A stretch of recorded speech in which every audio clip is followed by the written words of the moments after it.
নমস্কার, বাঙালি বেড়ানো YouTube channel এবং ফেসবুক পেজে আপনাদের সকলকে স্বাগত। আজকে আবার নতুন একটা ফ্রেশ এপিসোড নিয়ে আপনাদের কাছে হাজির হলাম। আমরা আছি ভুটানে এটা চতুর্থ পর্ব, চতুর্থ দিন। আজকে থিম্পু থেকে আমরা পারোর উদ্দেশ্যে রওনা হব। পারোতে যে যাওয়ার পথে যে প্রাকৃতিক সৌন্দর্য সেগুলো তো আপনাদের দেখাবই, সাথে দেখাবো পারোতে আর কি দর্শনীয় স্থান আমরা দেখলাম সেগুলো। তো চলুন শুরু করা যাক। আমরা বেরিয়ে পড়লাম হোটেল থেকে পারোর উদ্দেশ্যে। তো আজকে আমরা পারো যাচ্ছি। এই থিম্পু শহর পেরিয়ে আমরা পারো যাব, পারো সাইট সিন করবো, পারোতে মার্কেটে ঘুরবো, তারপর আমরা হোটেলে যাব। তো খুব বেশি সময় লাগবে না পারো যেতে, কিন্তু পারোতে ঠান্ডা থিম্পুর চেয়েও বেশি। তো আবহাওয়া সেরকমই দেখাচ্ছে। তো আমাদের এই সুন্দর হ্যান্ডিক্রাফট মার্কেট এটা দেখছেন, আমরা চলেছি। থিম্পু শহরটা অসাধারণ, ছেড়ে যেতে মন চাইছে না, কিন্তু যেতে হবে আমাদের অন্য ডেস্টিনেশনে। তো রাস্তায় যাওয়ার যে সৌন্দর্য, প্রাকৃতিক সৌন্দর্য অসম্ভব সুন্দর। তো সেটা আমরা আপনাদের এই ভিডিওটাই দেখাবো। যদি আপনারা পুরোটা স্কিপ না করে দেখেন তাহলে দেখতে পাবেন পুরো জিনিসটা। এই হচ্ছে স্টেডিয়াম। তো আজকে যেমন আমাদের ভাষা দিবস 21শে ফেব্রুয়ারি, এখানকার রাজার জন্মদিন। তো সেই উপলক্ষে স্টেডিয়াম সেজে উঠেছে, আস্তে আস্তে লোকজন আসছেন। থিম্পুকে বাই বাই করে আমরা এগিয়ে চলেছি পারোর দিকে। পারো এখান থেকে 45 কিলোমিটার। তো আমরা যাবার পথে পারো এয়ারপোর্ট দেখবো। প্রাকৃতিক সৌন্দর্য অসাধারণ।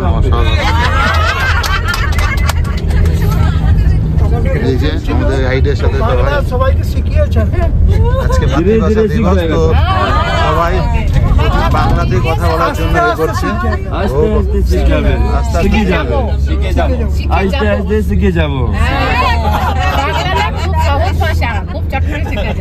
মাতৃভাষা দিবসে বাংলা শেখানো হচ্ছে, আমাদের বাংলা ভাষা।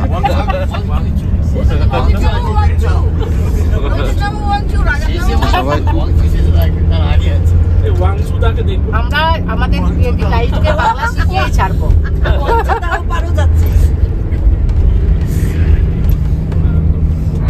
পারো যাওয়ার পথের যে সৌন্দর্য সেটা দেখুন, পুরো সবুজ পাইন ফরেস্টের ভিতর দিয়ে আমরা যাচ্ছি। অসাধারণ একটা দৃশ্য। আর তার মধ্যে দিয়ে আঁকা বাঁকা পথ, পাহাড়ি পথ, কখনো কখনো একদম রকি পাহাড়, যেমন ওই সামনেটা দেখতে পাচ্ছি একটা রকি পাহাড়, পুরোটাই পাথরের। তো সেই জন্য এখানটায় গাছপালা নেই, বিশাল রক ফর্ম করেছে ওখানে। এই যে রকি পাহাড়।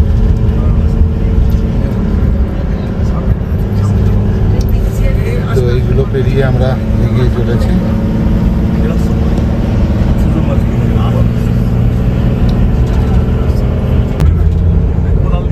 ওই উপরে ছোট ছোট মনেস্ট্রি আছে। আর এই যে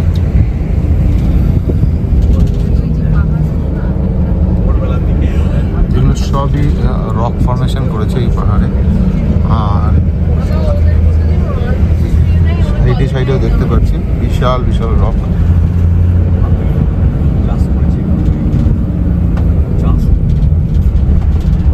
অন্যান্য পাহাড়ের সঙ্গে তুলনা করলে বলা যাবে যে এখানে যে পাহাড়ের সৌন্দর্যটা সেটা একটু ডিফারেন্ট।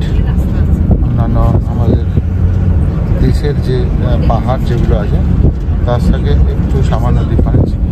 ওই উঁচুতে রাস্তা সেটাও দেখতে পাচ্ছি। ওইভাবেই আমরা যেতে থাকবো।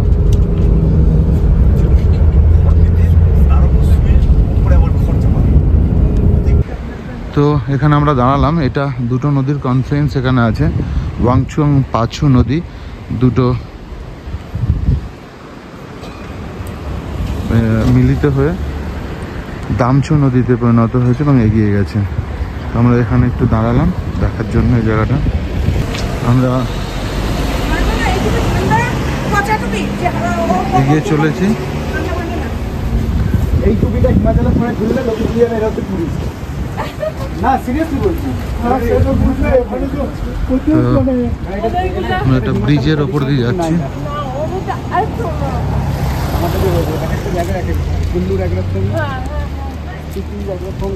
এটা একটা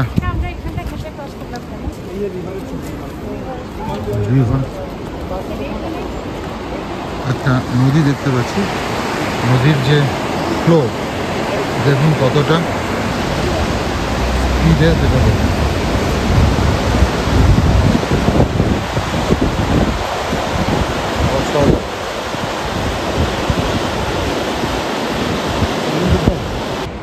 এই সামনে একটা অসাধারণ গেট আর রাজার ছবি, রাজা রানীর। আর এদিকে একটা ছোট্ট মনেস্ট্রি আছে। আমরা মেনলি পাছু নদীটা দেখার জন্যই এসছি।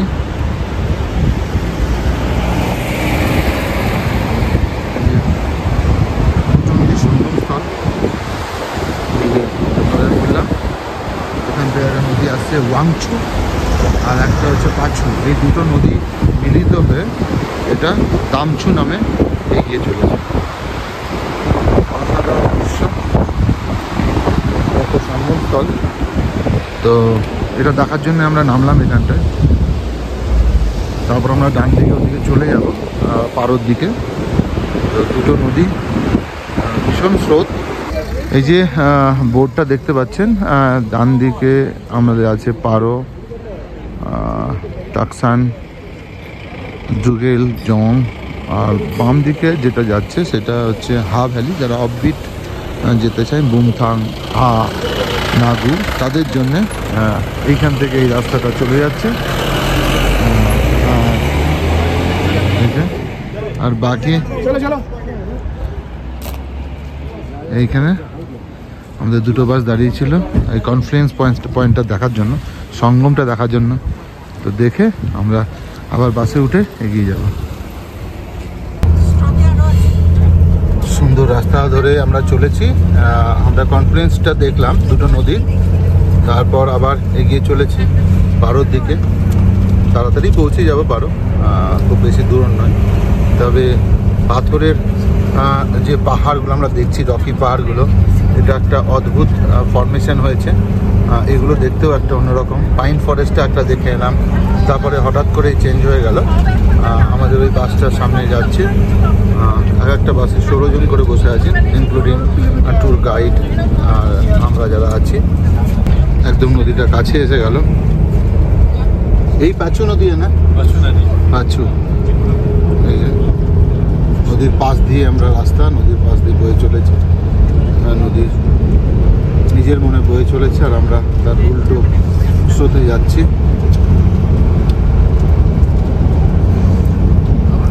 দারুণ দারুণ সব ছবি, সত্যি ভোলার নয়।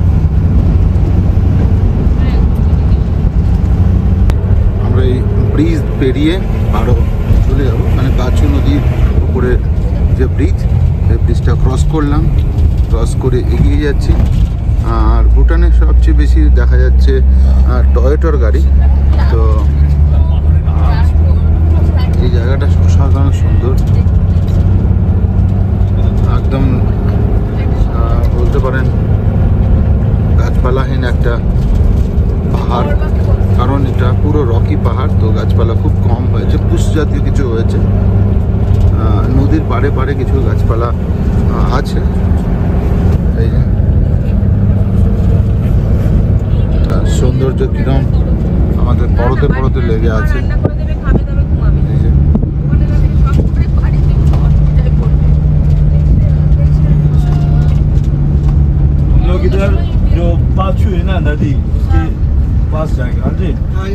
আমরা দাঁড়ালাম পাছু নদীর একদম কাছে, যাব, জল টাচ করাবো। একদম স্বচ্ছ জল, সেই জলে দেখুন সবাই মিলে আমরা নেমে পড়েছি, একদম পিকনিক স্পটের মতোই, সত্যি দারুণ লাগছে। আর এই জলের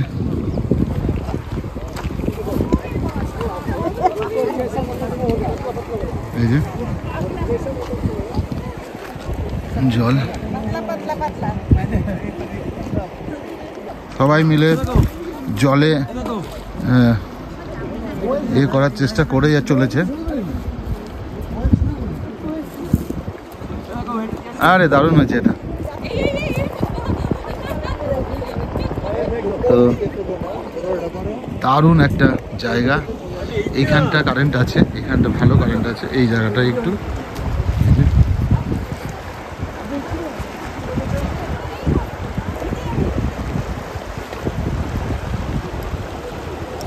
অসম্ভব ঠান্ডা জল। একটু হাত দিয়ে দেখলাম তো জলটা দেখো একদম স্বচ্ছ। এখানে পিকনিকও করে মানুষজন। এই যে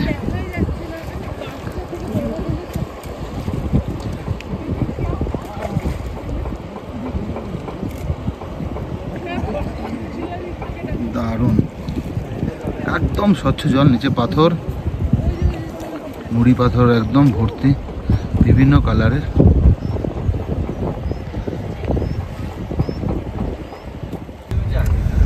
এই আমরা ঢুকছি এবারে পারোর দিকে। পারো এয়ারপোর্ট 2 কিলোমিটার আর পারো 7 কিলোমিটার। বেশ এটা একটা ভ্যালি, তো বড় ভ্যালি। থিম্পুতে যেমন একটু কনজাস্টেড, এটা একটু ছড়িয়ে ছিটিয়ে জায়গাগুলো। তবে ভুটানের মধ্যে সবচেয়ে ভালো জায়গা পারো, তো সেখানে আমরা 2 দিন কাটাবো। অসাধারণ লাগবে, একদম ছবির মতো জায়গা। এই হচ্ছে এয়ারপোর্ট, এই হচ্ছে Paro international airport. Paro international airport. এই যে It was started in 1968 okay, by our third Rugalpo. Third রুগাল। Okay, So we have 1 international airport and 3 domestic airports. And we have 2 airline companies. First one is owned by the government, it is Druk Air. And the other one, the private one, it is known as Bhutan Airlines. Okay, it is privately owned.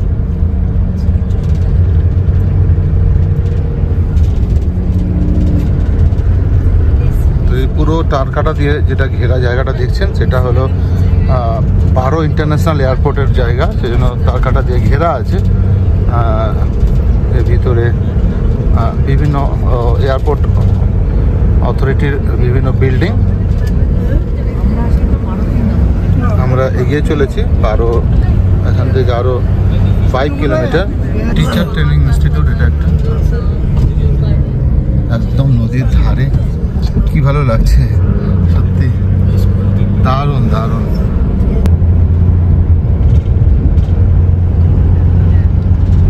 Now we're about to reach the town.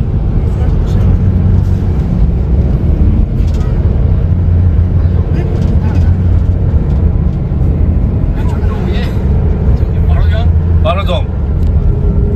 এটা হচ্ছে পারোজং।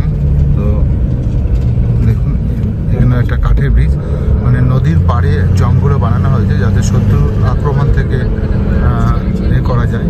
প্রয়োজন পড়লে এই bridge cross করে যাতে আসতে না পারে। এই পাহাড় শহরে আমরা ঢুকছি, তো সেই জন্য লোক সংখ্যা, গাড়ি সবই বেড়ে গেল। হ্যাঁ, ऊपर में स्नोफॉल हो रहा है। अच्छा, হ্যাঁ, উপরে এই মেঘলা জায়গাটায় ড্রাইভার বলছে যে এখানে স্নোফল হচ্ছে। হ্যাঁ, মেঘলা হয়ে গেছে, ওই দিকটা ধোঁয়াশা হয়ে আছে। টাউনে ঢুকে যাচ্ছি আমরা। সুন্দর সাজানো দোকানপত্র, দারুণ দারুণ জিনিস পাওয়া যাচ্ছে এই জায়গাটায়। প্রচুর কেনাকাটির এখানে সুযোগ আমরা সবাইকেই দেব। প্রচুর সময় আছে আমাদের হাতে। আজকে আমরা একটু তাড়াতাড়ি রিচ করলাম। এগুলো সব মার্কেট প্লেস। এই যে অনেকটা পেহেলগাঁওয়ের মতো, পেহেলগাঁওতে যেরকম রাস্তা দুধারে সাজানো থাকে, একদম ওরকমই লাগছে আমার। পেহেলগাম যেমন সুন্দর কাশ্মীরের, ভুটানের এটা পেহেলগাম বলতে পারেন। এটা একটা জং, এই পারোর এখানে আমরা এসেছি। তো এখানটা রেনোভেশনের কাজ চলছে, আর হাইক করে যাওয়ার কোনো মানে নেই। তো আমরা এখান থেকে ছবি তুলতে আমরা মুভ করব নেক্সট এতে। 2015 আগে পর্যন্ত এখানটা পুড়ে গিয়ে নষ্ট হয়ে গেছিলো। 2015-তে আবার নতুন করে এটা তৈরি করা শুরু হয়, আর এখনও রেনোভেশন চলছে। অন্যান্য জংয়ের মতো এটাও একটা জং, মানে বিশাল উঁচুতে, এটা যেমন কিল্লা হয় সেরকম। তো আমরা দেখে নিচ্ছি এখানটা, ঠিক আছে। এই হচ্ছে তার চারিপাশটা, জংয়ের চারপাশে।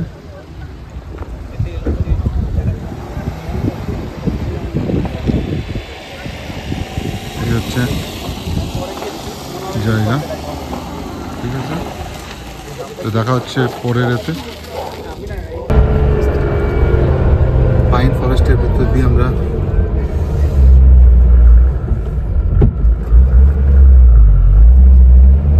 এবারে এগিয়ে চলেছি। ভিউ চলে এলাম আমরা টাইগার নেস্ট বেস পয়েন্টে। এখানটাই হচ্ছে আমাদের পার্কিং এরিয়া। এখানেও আছে, দেখুন, এটা একটা ওয়াশরুমগুলো এখানে লেখা থাকে রেস্ট রুম। তো জানি না কি কারণে রেস্ট রুম লেখা আছে। তো এই চারিদিকে সামান্য বৃষ্টি পড়ছে। তো এই যে দেখছেন পার্টটা, এটা হচ্ছে ধরুন একটা পার্ট, এটাই এই লেভেলে। এইখান থেকে গিয়ে আরও 50% উঠলে তবেই আপনারা পাবেন দেখতে টাইগার নেস্ট।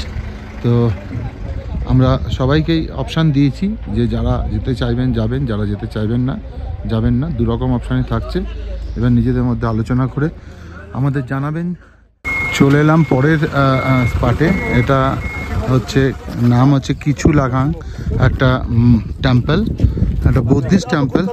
তো এই হচ্ছে টিকিট কাউন্টার।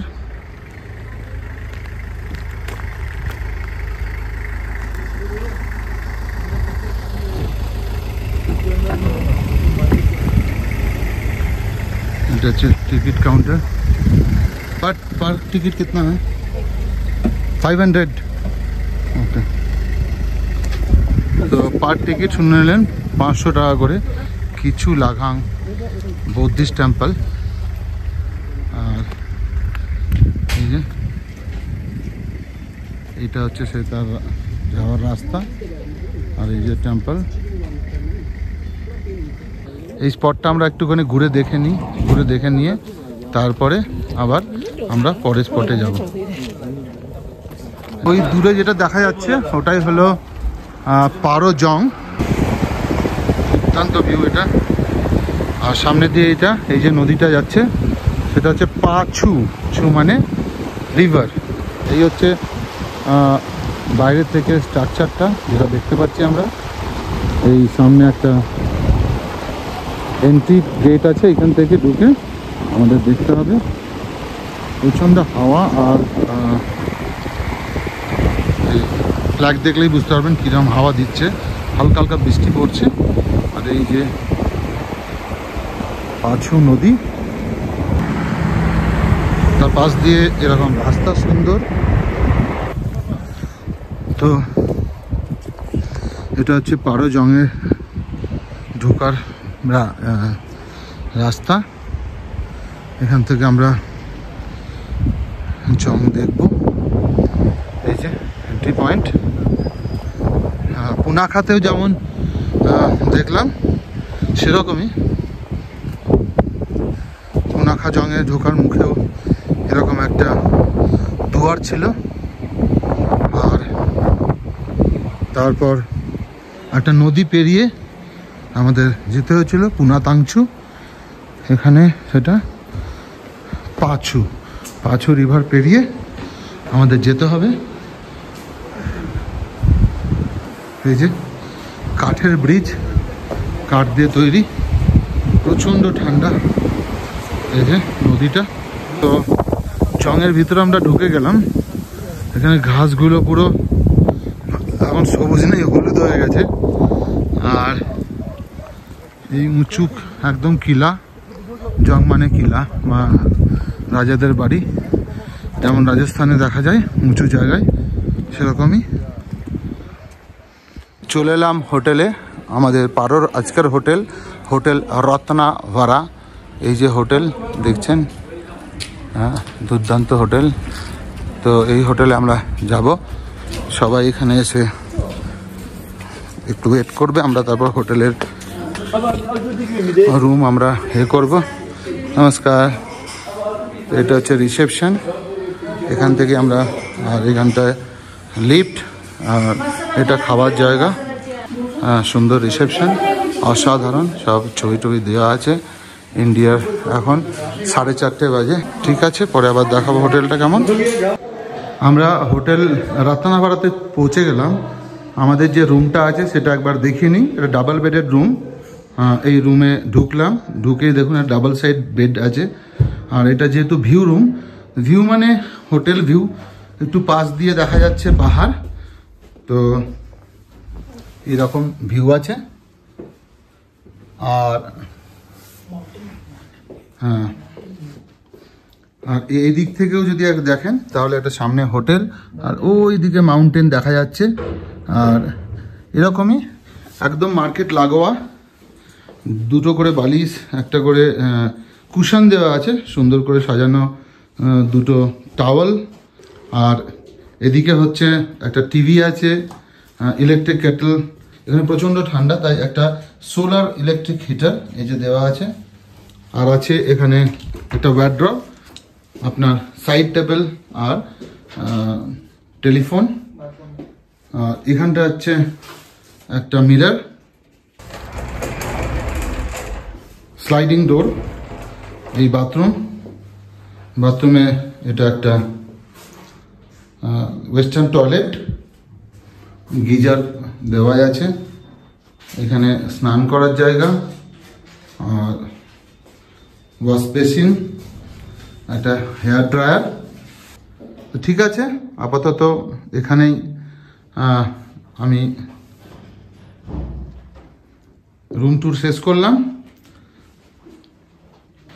আমরা ভুটান ট্যুরে আছি এবং ভুটান ট্যুরের এটা 4র্থ পর্ব। আজকে আমরা পারোতে আছি। তো ভিডিওটা ভালো লেগে থাকলে একটা লাইক দিয়ে আমাদের সাপোর্ট করবেন। কিছু জানার থাকলে অবশ্যই কমেন্ট করবেন, আর বন্ধুদের সঙ্গে শেয়ার তো অবশ্যই করবেন। তো দেখা হচ্ছে পরের পর্বে। ততদিন খুব ভালো থাকবেন, সুস্থ থাকবেন। নমস্কার।